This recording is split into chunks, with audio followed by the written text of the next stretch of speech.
നമസ്കാരം. നമ്മൾ കഴിഞ്ഞ വീഡിയോയിൽ ചെയ്ത് എങ്ങനെ ടീച്ചിങ് ഇൻഫിനിറ്റി നമ്മളൊരു സിസ്റ്റത്തിലോട്ട് അല്ലെങ്കിൽ പി സിയിലോട്ട് ഇൻസ്റ്റാൾ ചെയ്യുക എന്നുള്ളതിനെക്കുറിച്ചാണ്. നമ്മൾ ഇന്ന് ഈ വീഡിയോ ചെയ്യുന്നത് നമ്മൾ ഇൻസ്റ്റാൾ ചെയ്ത ടീച്ചിങ് ഇൻഫിനിറ്റി എങ്ങനെ ഒരു ക്ലാസ് റൂമിലും അല്ലെങ്കിൽ ഓൺലൈൻ ക്ലാസ്സിനും ഓഫ്ലൈൻ ക്ലാസ്സിനും യൂട്ടിലൈസ് ചെയ്യാം എന്നുള്ളതിനെക്കുറിച്ചാണ് യൂസ് ചെയ്യാൻ പറ്റുന്നത്. അതിൻ്റെ ബേസിക് ആയിട്ടുള്ള ടൂൾസ്, അതിൻ്റെ എങ്ങനെയൊക്കെ യൂസ് ചെയ്യുക എന്നുള്ളതിനെക്കുറിച്ച് നമ്മൾ ഈ വീഡിയോ ചെയ്യാൻ പോകുന്നത്. അപ്പോൾ ഓൾറെഡി നമ്മൾ ഇൻസ്റ്റാൾ ചെയ്ത ടീച്ചിങ് ഇൻഫിനിറ്റിയുടെ ഡെസ്ക്ടോപ്പ് ഐക്കൺ വന്ന് കിടപ്പുണ്ട്. നമുക്ക് ഡബിൾ ക്ലിക്ക് ചെയ്ത് ഓപ്പൺ ചെയ്യാം. നമ്മൾ ഓപ്പൺ ആക്കി വരുമ്പോൾ ഈ ഒരു മോഡാണ് വരുന്നത്. നമുക്ക് ബേസിക്കായിട്ട് ഈ ടീച്ചിങ് ഇൻഫിനിറ്റി 3 മോഡായിട്ടാണ് തരംതിരിച്ചിരിക്കുന്നത്. ഒന്ന് preparation mode, teaching mode and annotation mode. ഈ പ്രിപ്പറേഷൻ മോഡ് എന്ന് പറയുന്നത് ഈ ഒരു ഇൻ്റർഫേസാണ് പ്രിപ്പറേഷൻ മോഡ് എന്ന് പറയുന്നത്. നമുക്ക് വീട്ടിൽ നിന്നോ അല്ലെങ്കിൽ നമുക്ക് നേരത്തെ തന്നെ കുറച്ച് കാര്യങ്ങളൊക്കെ റെഡിയാക്കി വെച്ച് ക്ലാസ്സിൽ വന്ന് പ്രസൻറ്റ് ചെയ്യാൻ വേണ്ടിയുള്ളതാണ് ഈ പ്രിപ്പറേഷൻ മോഡ് എന്ന് പറയുന്നത്. നമുക്ക് നേരത്തെ മുൻകൂട്ടി തന്നെ വീട്ടിൽ ഇരുന്നോ അല്ലെങ്കിൽ നേരത്തെ ഈ ക്ലാസ്സിലേത് ടൈം ഇരുന്നോ അല്ലെങ്കിൽ നമുക്ക് വേണമെങ്കിൽ നോട്ട്സുകളൊക്കെ റെഡിയാക്കി വെച്ചിട്ട് ക്ലാസ്സിൽ വന്ന് പ്രസൻറ്റ് ചെയ്യാൻ വേണ്ടിയാണ് ഈ പ്രിപ്പറേഷൻ മോഡ് എന്ന് പറയുന്നത്. നമുക്കതിൻ്റെ ഒരു പ്രത്യേകത എന്ന് പറയുന്നത് നമുക്ക് കറക്റ്റ് PPT എങ്ങനെയാണ് യൂസ് ചെയ്യുന്നത് അതുപോലെ തന്നെ യൂസ് ചെയ്യാൻ പറ്റും. ഇനി അടുത്ത് വരുന്നത് ടീച്ചിങ് മോഡാണ്. ഇതാണ് ടീച്ചിങ് മോഡ് എന്ന് പറയുന്നത്. ഈ ഒരു ഐക്കണെ ക്ലിക്ക് ചെയ്യുമ്പോഴത്തേക്കും ടീച്ചിങ് മോഡോട്ട് കൺവേർട്ട് ആകുന്നു. ടീച്ചിങ് മോഡ് എന്ന് പറഞ്ഞാൽ നമുക്ക് നോക്കിയാൽ കാണാം, അതിൻ്റെ അകത്ത് ഫുൾ സ്ക്രീനായിട്ട് എല്ലാം സെറ്റ് ആയിട്ടുണ്ട്. കാരണം ഇതിൻ്റെ ഐക്കൺസ് എല്ലാം വേണ്ടാത്ത ഐക്കൺസ് എല്ലാം മാറി നമുക്ക് മാക്സിമം സ്ക്രീൻ യൂട്ടിലൈസ് ചെയ്യാൻ പറ്റും. ഇനി അടുത്തൊരു മോഡ് എന്ന് പറഞ്ഞാൽ അനോട്ടേഷൻ മോഡാണ്. ഈ ഒരു കാണുന്ന ഐക്കണാണ് അനോട്ടേഷൻ മോഡ്, അല്ലെങ്കിൽ റൈറ്റിംഗ് സ്ക്രീൻ എന്ന് പറയും. റൈറ്റിംഗ് സ്ക്രീൻ ഉദ്ദേശിക്കുന്നത് നമുക്ക് ഈ സ്ക്രീനിൽ തന്നെ റൈറ്റ് ചെയ്യാൻ പറ്റും. ഇത് കണ്ടോ, നമുക്ക് ഈ സ്ക്രീനിൽ തന്നെ നമുക്ക് എഴുതണമെങ്കിൽ എഴുതാൻ പറ്റും. നമുക്ക് സ്ക്രീനിൽ തന്നെ എഴുതണമെങ്കിൽ എഴുതാൻ പറ്റും. അതിനാണ് ഈ അനോട്ടേഷൻ മോഡ് എന്ന് പറയുന്നത്. നമുക്ക് ആദ്യമേ പോകുന്ന ഈ പ്രിപ്പറേഷൻ മോഡിലോട്ട് വരുന്നത്. നമുക്ക് ഈ പ്രിപ്പറേഷൻ മോഡിലോട്ട് വരുമ്പോഴത്തേക്കും ഇവിടെ തന്നെ 3 സെറ്റ് ഓഫ് ഐക്കൺസ് ആണ് നമുക്ക് കാണാൻ പറ്റുന്നത്. ഒന്നാമത്തെ സെറ്റ് ഓഫ് ഐക്കൺസ് എന്ന് പറയുന്നത് മെനു ഐക്കൺസ്. അതായത് നമുക്ക് വേണ്ട അതിൻ്റെ മെനുവും മറ്റു കാര്യങ്ങളിൽ ഈ ഒരു സെക്ഷനാണ് വരുന്നത്. പിന്നെ അടുത്ത് വരുന്നത് ബേസിക് ടൂൾ സെക്ഷനാണ്. ഈ ബേസിക് ടൂൾ സെക്ഷനാണ് നമ്മളിപ്പം മെയിനായിട്ട് നോക്കാൻ പോകുന്നത്. ഇനി അടുത്ത് വരുന്നത് പേജ് സെറ്റിങ്സും മറ്റു കാര്യങ്ങളായിട്ട് വരുന്ന സെക്ഷനാണ് വരുന്നത്. Page settings, annotations, full screen mode അല്ലെങ്കിൽ ടീച്ചിങ് മോഡ്, ഇത്ര സെക്ഷനാണ് വരുന്നത്. ഈ മുകളിൽ കാണുന്ന ഈ ഗ്രൂപ്പ്സാണ് ഇതിൻ്റെ ഓരോരോ പേജസ് ആയിട്ട് വരുന്നത്. നമുക്ക് ഓരോ ഗ്രൂപ്പ്സായിട്ട് വേണമെങ്കിൽ ഡിവൈഡ് ചെയ്യാൻ പറ്റും, എഡിറ്റിംഗ് ചെയ്യാൻ പറ്റും. അപ്പോൾ നമുക്ക് മെയിനായിട്ട് വരുന്ന ഇൻ്റർഫേസ് എന്ന് പറയുന്നത് ഇതാണ് നമ്മുടെ ഒരു റൈറ്റിംഗ് ഇൻ്റർഫേസ് എന്ന് പറയുന്നത്. നമുക്കിവിടെയാണ് നമ്മൾക്ക് റൈറ്റ് ചെയ്യേണ്ടതോ മറ്റു കാര്യങ്ങളെല്ലാം വരുന്നത്. അത് നമുക്ക് നോക്കാൻ പോകുന്ന പെന്നാണ്. പെൻ സെക്ഷനാണ് ആദ്യം നമ്മൾ നോക്കാൻ പോകുന്നത്. ഇതാണ് പെൻ ബോക്സ് എന്ന് പറയുന്നത്. ഈ പെൻ ബോക്സ് ക്ലിക്ക് ചെയ്ത് കഴിഞ്ഞാൽ തന്നെ നമുക്കിതിൻ്റെ അകത്ത് പലതരത്തിലുള്ള പെൻസ് കാണും. ആദ്യമേ കാണുന്ന സ്മൂത്ത് പെന്നാണ്. നമുക്ക് റൈറ്റപ്പിനൊക്കെ യൂസ് ചെയ്യാൻ പറ്റുന്ന സ്മൂത്ത് പെന്ന്. അടുത്ത് വരുന്ന ഇൻ്റലിജൻറ്റ് പെന്നാണ്. മൂന്നാമത് വരുന്നത് ഹൈലൈറ്റ് പെന്ന്. നാലാമത് വരുന്നത് ലേസർ പെന്ന്. അഞ്ചാമത് വരുന്നത് ബ്രഷ്. പിന്നെ വരുന്നത് ഗസ്റ്റർ പെന്ന്. പിന്നെ അടുത്ത് വരുന്നത് ഹാൻഡ് റൈറ്റിംഗ് റെക്കഗ്നൈസിങ് പെന്ന്. അടുത്ത് വരുന്നത് ടെക്സ്ചർ പെന്ന്. അത് കഴിഞ്ഞ് ബാംബു പെന്ന്, പിന്നെ സ്റ്റാമ്പ്. ഇത്രയാണ് പെൻ ടൂളിൻ്റെ അകത്ത് വരുന്നത്. നമുക്ക് ഫസ്റ്റിൽ നോക്കാം, സ്മൂത്ത് പെന്ന് തന്നെ യൂസ് ചെയ്യാം.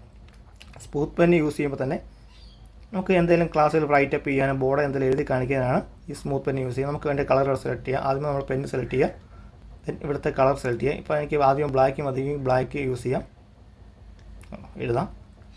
അത് കഴിഞ്ഞ് അതിൻ്റെ കളർ ചേഞ്ച് ചെയ്യണമെങ്കിൽ കളർ ചേഞ്ച് ചെയ്യാം. ഇനി അതിൻ്റെ സൈസ് ഇൻക്രീസ് ചെയ്യണമെങ്കിൽ ഇവിടെ സൈസ് ഇൻക്രീസ് ചെയ്യാൻ പറ്റും.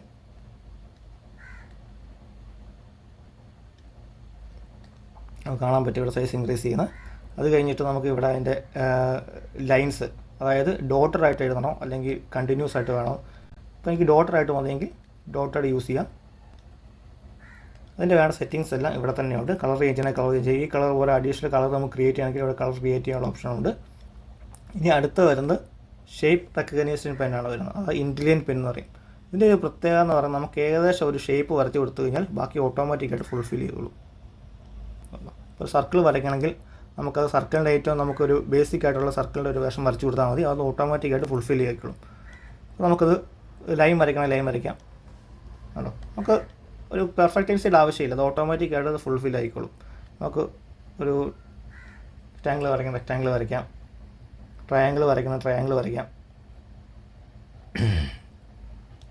ഇതുണ്ട്, ഇതൊരു റെക്റ്റാങ്കിൾ ആയിട്ടുണ്ട്.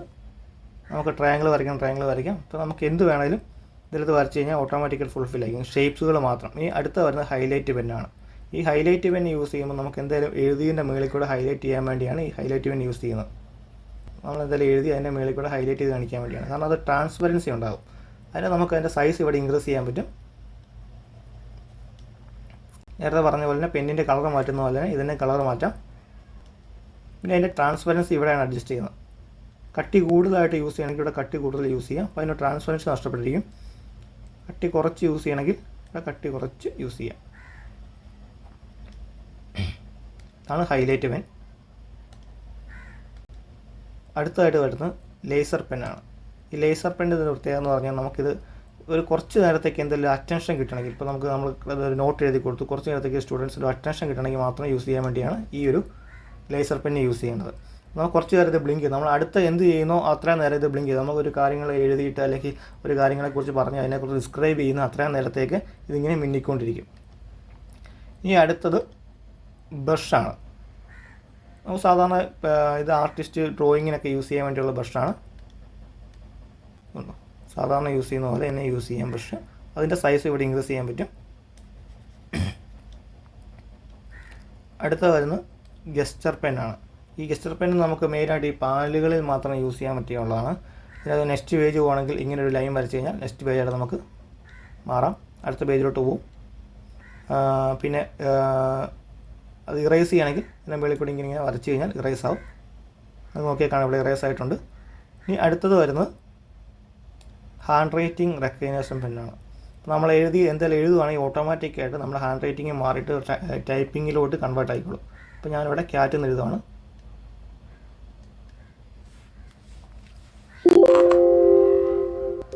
അത് ഓട്ടോമാറ്റിക്കായിട്ട് അതിൻ്റെ ഹാൻഡ് റൈറ്റിംഗ് റെക്കഗ്നൈസ് ചെയ്ത് അത് ടൈപ്പിംഗ് ഫോണ്ടിലോട്ട് കൺവേർട്ട് ആയിട്ടുണ്ട്. ഇതാണ് ഹാൻഡ് റൈറ്റിംഗ് റെക്കഗ്നേഷൻ പെൻ എന്ന് പറയുന്നത്. ഇനി അടുത്ത് വരുന്ന ടെക്സ്ചർ പെന്നുകളാണ്. നമുക്ക് എന്തെങ്കിലും ടെക്സ്ചറായിട്ടുള്ള കാര്യങ്ങളൊക്കെ വരയ്ക്കണമെങ്കിൽ യൂസ് ചെയ്യുന്നതാണ് ഈ ടെക്സ്ചർ പെന്നുകൾ. ഡിസൈനിങ്ങോ അങ്ങനത്തെ ആവശ്യങ്ങൾക്ക് യൂസ് ചെയ്യാനാണ് ഈ ടെക്സ്ചർ പെൻ യൂസ് ചെയ്യുന്നത്.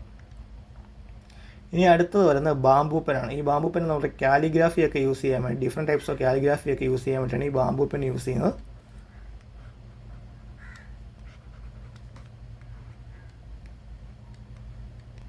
Different types of calligraphy use ചെയ്യാൻ വേണ്ടി അതിൻ്റെ നിബ്ബ് പല ടൈപ്പുള്ള നിബ്ബുണ്ട്. അതെല്ലാം ഇവിടെ നമുക്ക് തന്നിട്ടുണ്ട്.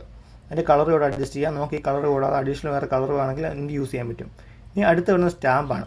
ഈ സ്റ്റാമ്പ് എന്ന് പറഞ്ഞാൽ നമുക്ക് എന്തെങ്കിലും പോയിൻ്റ് വൈസ് കാര്യങ്ങളൊക്കെ പറയുകയാണെങ്കിൽ ഈ സ്റ്റാമ്പ് കൊടുത്ത് നമുക്ക് യൂസ് ചെയ്യാൻ പറ്റും. ഓരോരോ പോയിൻ്റ് വെക്കുവാണെങ്കിൽ ഓരോ പോയിൻ്റ് ആയിട്ട് കാര്യങ്ങൾ പറയുകയാണെങ്കിൽ നമുക്ക് ഈ സ്റ്റാമ്പ് യൂസ് ചെയ്യാൻ പറ്റും. അതിൻ്റെ സൈസ് നമുക്കിവിടെ അഡ്ജസ്റ്റ് ചെയ്യാൻ പറ്റും. ലോസ്റ്റ് സൈസ് വേണമെങ്കിൽ ലോസ്റ്റ് സൈസ് യൂസ് ചെയ്യാം. ഇനി അടുത്തത് വരുന്നത് ഇറേസറാണ്. ഈ ഇറേസർ മൊത്തം നമുക്ക് 4 ടൈപ്പ് ഇറേസറുണ്ട്. ആദ്യത്തെ ഇറേസർ എന്ന് പറഞ്ഞാൽ സ്പോട്ട് ഇറേസറാണ്. ഈ സ്പോട്ട് ഇറേസർ സൈസ് നമുക്ക് അഡ്ജസ്റ്റ് ചെയ്യാം. സ്പോട്ട് ഇറേസർ ഉദ്ദേശിക്കുന്നത് നമുക്ക് വേണ്ട ഭാഗം മാത്രം തൂത്ത് കളയാം, ഇറേസ് കളയാം. ഇത് നമ്മൾ പെന്ന് കൊണ്ട് ബ്രഷ് കൊണ്ടും വരച്ചത് മാത്രമേ ഈ ഇറേസർ കൊണ്ട് ഇറേസ് ആകത്തുള്ളൂ. ഇതുണ്ടോ നമുക്ക് ആ സ്മൈലിയോ അല്ലെങ്കിൽ ആ എഴുത്തോ ഒന്നും മായുന്നില്ല. ഇനി അടുത്തെന്ന് പറഞ്ഞാൽ ഇറേസറാണ്. നമുക്ക് വേണ്ട ഭാഗത്തൂടെ ഒരു ലൈൻ വരച്ച് കഴിഞ്ഞാൽ അത്രയും ഭാഗം ഡിലീറ്റ് ആയി പോയിക്കോളും. ഇതിന് പ്രത്യേകിച്ച് ഷേപ്സുകളോ മറ്റു കാര്യങ്ങളോ ഒന്നും ബാധകമല്ല. എല്ലാം ഡിലീറ്റ് ആക്കണം, എല്ലാം ഡിലീറ്റ് ആക്കാം. ഇപ്പോൾ ഞാനിപ്പോൾ സ്മൈൽ ഡിലീറ്റ് ചെയ്യണമെങ്കിൽ ഡിലീറ്റ് ചെയ്യാം. അതിൻ്റെ മേളിൽ കൂടെ ലൈൻ വരയ്ക്കുകയോ അല്ലെങ്കിൽ സർക്കിൾ വരയ്ക്കുകയോ ചെയ്താൽ മാത്രം മതി.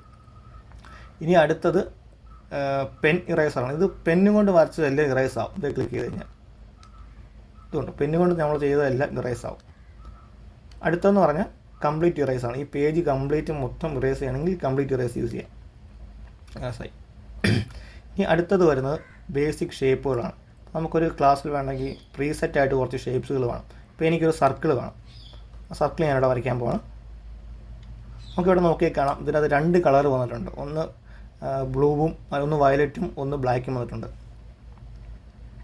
അതിനകത്ത് ഈ സൈഡ് ലൈൻ കളറിന് ഉദ്ദേശിക്കുന്ന ഈ സൈഡിലെ കളറാണ്. അതിപ്പോൾ നിലവിൽ അത് ബ്ലാക്കാണ്. ഇപ്പോൾ ഞാനത് മാറ്റി ഓറഞ്ചിലോട്ടാക്കി.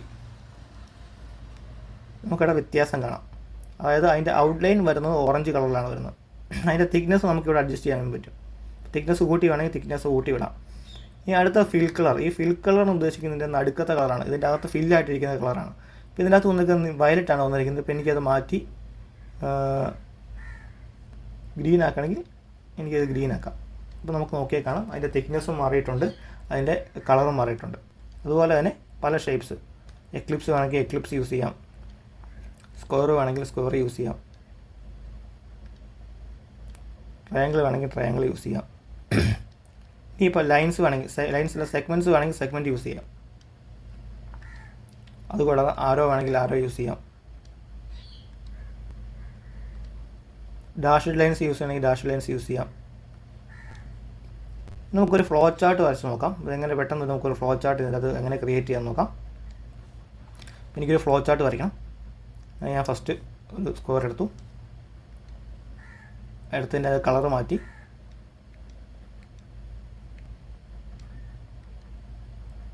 അടുത്ത് ഞാൻ റെക്റ്റാങ്കിൾ ഒരു ട്രയാങ്കിൾ എടുത്തു. ഇത് തമ്മിൽ കൂട്ടി യോജിക്കണമെങ്കിൽ എനിക്ക് ഈ ലൈൻസ് ഉപയോഗിച്ച് കൂട്ടി യോജിക്കാൻ പറ്റും.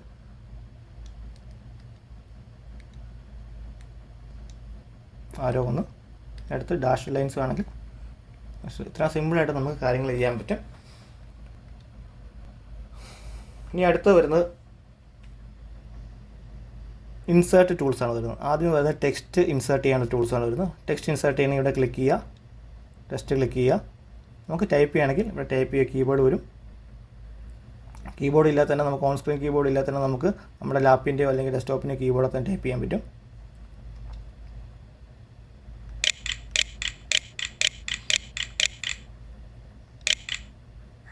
സാധാരണ ടൈപ്പ് ചെയ്യുന്ന പോലെ ടൈപ്പ് ചെയ്യാൻ പറ്റും നമുക്കിവിടെ.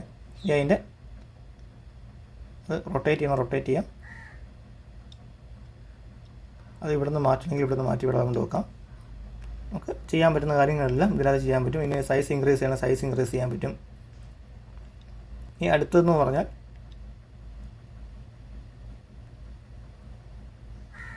ഒരു ഇമേജ് ഇൻസേർട്ട് ചെയ്യാൻ പറ്റും. ഇമേജ് ഇൻസേർട്ട് ചെയ്യാനുള്ള ഓപ്ഷനാണ്. ഡൗൺലോഡ്സ് എന്നൊരു ഇമേജ് ഇൻസേർട്ട് ചെയ്യണം. ഡൗൺലോഡ്സ് എടുക്കുക. അതിനകത്ത് ഞാനൊരു ഇമേജ് ഇൻസേർട്ട് ചെയ്തു. ഒരു സ്മാർട്ട് ക്ലാസ് റൂമിൽ ഒരു ഇമേജാണ്. അത് ഞാൻ ഇങ്ങോട്ട് ഇൻസേർട്ട് ചെയ്തു. പിന്നെ സൈസ് നമുക്ക് ഇൻക്രീസ് ചെയ്യണമെങ്കിൽ ഇവിടെ അതിൻ്റെ സൈസ് ഇൻക്രീസ് ചെയ്യാൻ പറ്റും. റൊട്ടേറ്റ് ചെയ്യണമെങ്കിൽ റൊട്ടേറ്റ് ചെയ്യാൻ പറ്റും. ഓക്കെ, നമുക്കിനി അതിൻ്റെ മുകളിൽ തന്നെ ഇത് അനോട്ടേറ്റ് ചെയ്ത് കാണിക്കണമെങ്കിൽ, അതിൻ്റെ മുകളിൽ തന്നെ വരച്ച് കാണിക്കണമെങ്കിൽ നമുക്കിത് വരച്ച് കാണിക്കാനുള്ള ഓപ്ഷൻ ഇതിനകത്തുണ്ട്.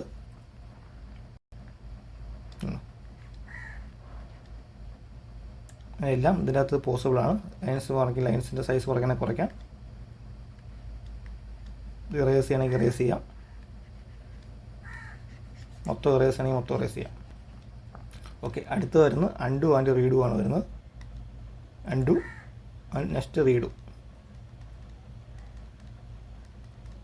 നമ്മൾ ചെയ്ത കാര്യങ്ങളെല്ലാം മൊത്തം ഒന്നിച്ച് തന്നെ അത് നമുക്ക് റിട്ടേൺ ചെയ്യണമെങ്കിൽ റിട്ടേൺ ചെയ്തെടുക്കാൻ പറ്റും.